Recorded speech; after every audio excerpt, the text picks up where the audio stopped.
Iha,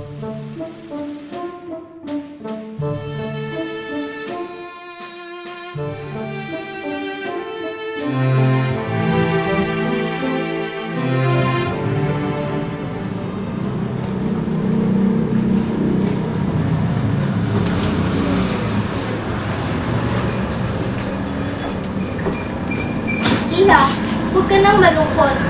Tiyak kong babawiin din ng simbahan ng parusa ni Ibarra. Susulat tayo sa Santo Papa. Magbibigay tayo ng malaking limos. Hindi naman namatay si Pari Damaso. Nawalan lamang siya ng malay. Huwag ka nang umiyak. Gagawa ko ng paraan upang magkausap kayo ni Ibarra. Natitiyak kong patatawarin siya ng kurang.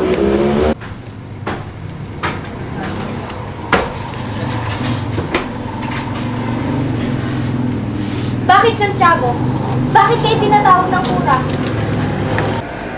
Kailangan ko daw putulin sa lalong madaling panahon ang relasyon ni Maria Clara at Crisostomo Ibarra.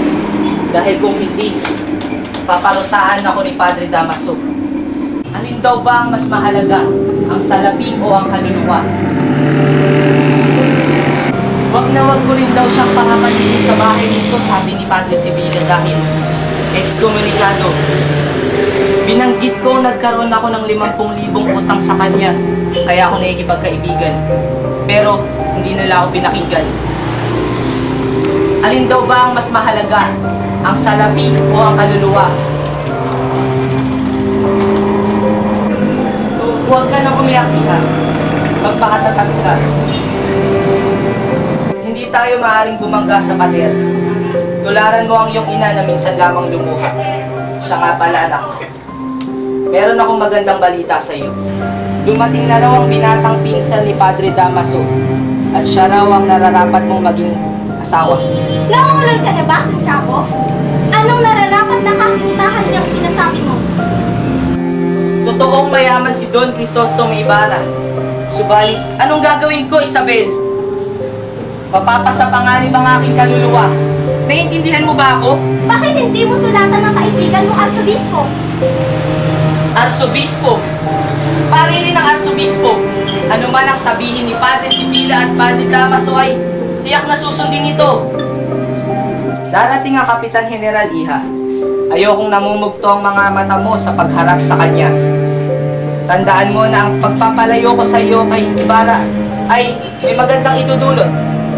Hindi mo gugustuhin isumpa ako ni Padre Sibila at Padre Damaso.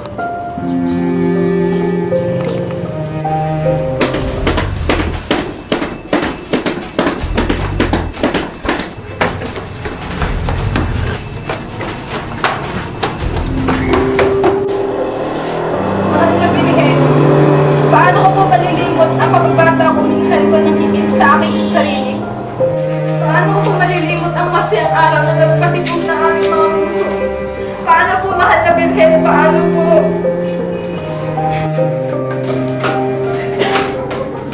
Darating na raw ang